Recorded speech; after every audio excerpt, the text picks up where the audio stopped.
A lot of people think that keyboards have no value to a setup, but what if I told you they did? They're not only for gaming or typing, they come in all different shapes and sizes and for different purposes. Some are built for gaming, some are built for productivity, and some are even just specially built for editing videos. But today I'm set out to build the best keyboard possible, the perfect keyboard.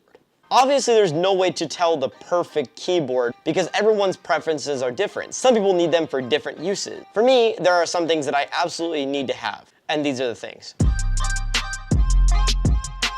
So for one, it needs to be compact. I do not want a 100% keyboard. They need to be linear switches for a smooth typing experience, and the keyboard needs to feel heavy. Another thing I really like to have is hot swapping for switches, because basically if you want to try a different switch, a soldered board, you have to unsolder it and it'd be an entire mess. So I don't want to do that. And I want good acoustics. Doing some scouring on the internet, I found some different keyboards that I thought I would try out. So I set out to look at all kinds of different keyboards. I decided to buy the D65 DIY kit from KBDFans. Now this keyboard checked all the boxes for me. It's a compact 65% layout, which is perfect for gaming and productivity. This keyboard also comes along with a hot swap PCB, which was another thing on my list. Also, another great thing about this keyboard is that it's fully aluminum, so it is very heavy. Now that the keyboard checks pretty much all the boxes, I had to decide what switches I wanted. I've tried so many different switches in my time doing tech content on TikTok, and I must say the best feeling switches I have tried to this date is Tealios switches. So I decided to go with these for the build. I decided to buy all of this back in December, so I just got these parts about a week ago, and that's why I'm making this video. So let's get into the build. When I opened the box, I was greeted with the PCB foam, the case foam, the brass plate, PCB, and lastly, the full aluminum case. The switches and stabs came in another box, so the first thing I started with was lubing the switches. This is arguably the longest and most time-consuming thing out of the entire process of building a keyboard. Since these are linears, I lube the switches with 205 grade 0 lube from Prevail Keys. To lube a switch, it's quite simple but very tedious. Also, I know I'm going to get many questions about what kit I use for building keyboards and stuff like that, and I'll have it linked in the description.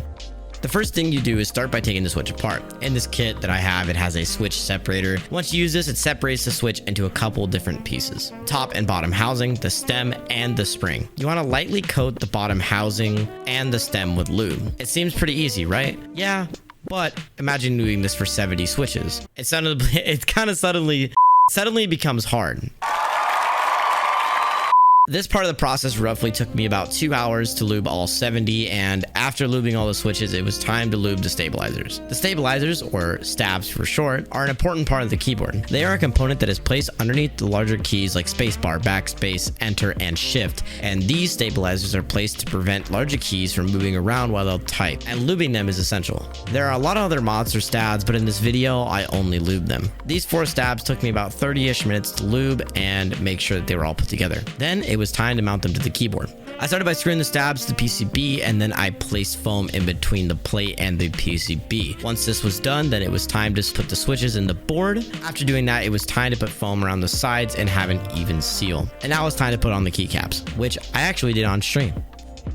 Then it was time for the final peel. Take a listen.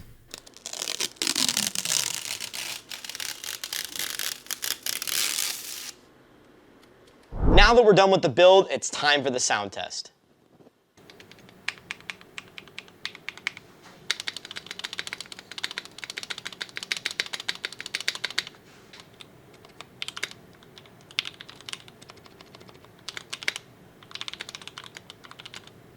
If you want my exact configuration, it'll probably cost you around $400, and at this price point, it's pretty much perfect for me.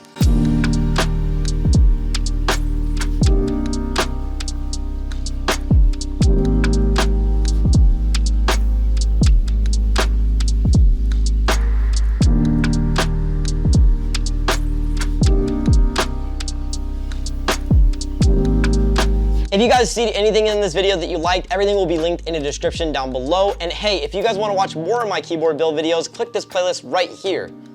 Thanks for watching.